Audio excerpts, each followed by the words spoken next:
Une nouvelle série de frappes russes a fait 6 blessés et 3 morts à Kherson. Les bombardements ont notamment visé une école et un hôpital. La ville de Bakhmout en Ukraine au cœur de combats intenses. Sur place, la population s'organise pour survivre malgré le chaos.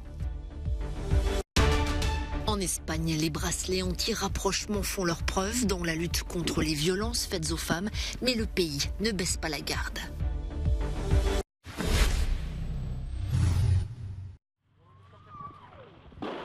La ville portuaire de Kherson a essuyé ce dimanche une série de frappes russes sur plusieurs zones résidentielles. Les autorités parlent de ciblage délibéré et affirment qu'un hôpital et une école ont été touchés. 3 personnes ont été retrouvées mortes, mais le bilan pourrait augmenter dans les prochaines heures. Le président ukrainien a dénoncé ces bombardements dans sa dernière allocution quotidienne. Aujourd'hui, l'armée russe a bombardé atrocement Kherson toute la journée. Des bâtiments résidentiels, diverses installations sociales et de transport, dont un hôpital, un bureau de poste et une gare routière ont été endommagés. 2 femmes, des infirmières, ont été blessées à l'hôpital. À l'heure actuelle, on signale 6 blessés et 3 morts.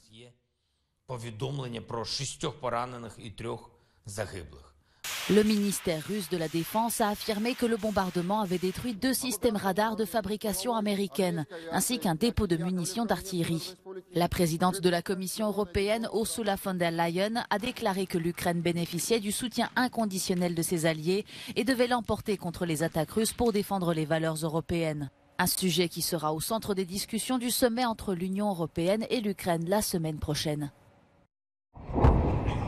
Il s'agit de l'épicentre de la guerre. La ville de Bakhmout, dans l'est de l'Ukraine, fait l'objet de combats acharnés depuis plusieurs semaines. Des centaines, voire des milliers d'hommes, russes et ukrainiens, y sont tombés et la ville est en grande partie détruite. L'approvisionnement en eau et en électricité est impacté par la guerre et les quelques habitants restants cherchent un peu d'humanité dans le chaos. Aujourd'hui, j'ai été inspiré. Alors, j'ai décidé de faire un ragoût avec du bœuf en conserve et des légumes et une soupe de poireaux, explique Tetiana. Et donc aujourd'hui, je fais cuire du potiron. C'est une première, dit-elle. Tetiana essaye d'aider tous ceux qui n'ont pas les moyens de cuisiner chez eux et qui ne peuvent pas quitter la ville. Son local est à la fois une pharmacie, un lieu de distribution de nourriture et un abri dans cette ville déchirée par la guerre. Récemment, la Russie a cherché à isoler Bakhmout pour couper la ville du reste de l'Ukraine. Le risque d'encerclement de la ville serait réel, alors que l'artillerie ukrainienne pourrait manquer d'obus face à la supériorité numérique des Russes.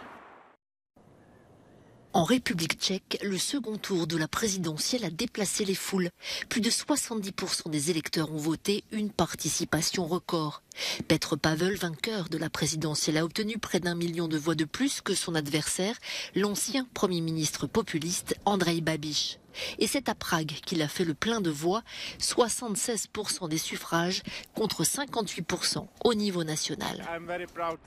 Je suis très fier d'être tchèque. Maintenant que M. Pavel va être président de la République, c'est un moment vraiment spécial pour moi. Je pense que le meilleur candidat à gagner, que Petr Pavel, peut représenter correctement la République tchèque. Andrej Babiš s'est lui imposé principalement dans le nord-ouest et le nord-est du pays, notamment à Znojmo, près de la frontière autrichienne.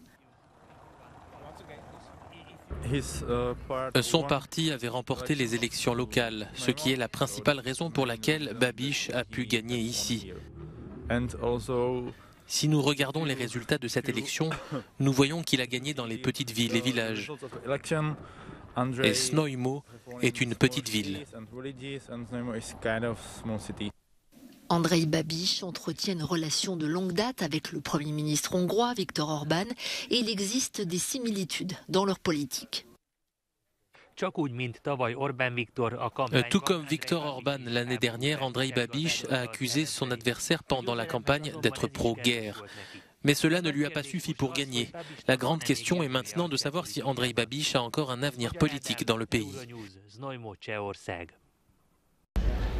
En Espagne, depuis l'entrée en vigueur de la nouvelle loi contre les violences sexuelles, le bracelet anti-rapprochement connaît une nouvelle impulsion. Selon le ministère de l'Égalité, le dispositif de surveillance est mis en place à la demande des victimes.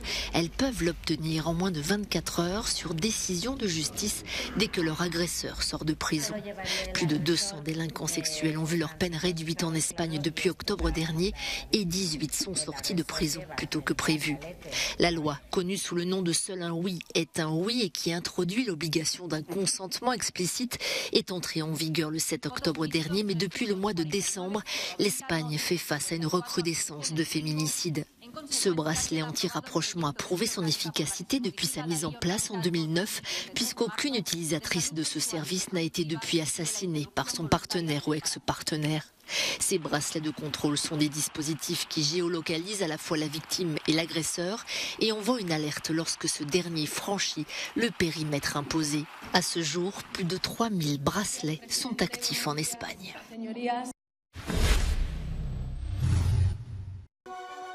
C'est le plus grand festival de cinéma au monde dédié au court-métrage. 400 films en provenance de plus de 50 pays, d'Europe et du monde entier, qui offrent un panorama en temps réel de la création cinématographique d'aujourd'hui. Entre compétition et rétrospective, tous les formats, tous les genres, de la fiction au documentaire, en passant par l'animation, sont projetés pendant plus d'une semaine à Clermont-Ferrand.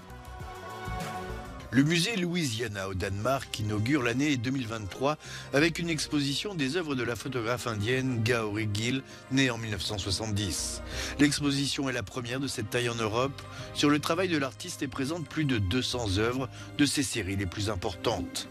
Depuis 20 ans, la photographe saisit la vie des communautés rurales marginalisées à l'extérieur des centres urbains de l'Inde.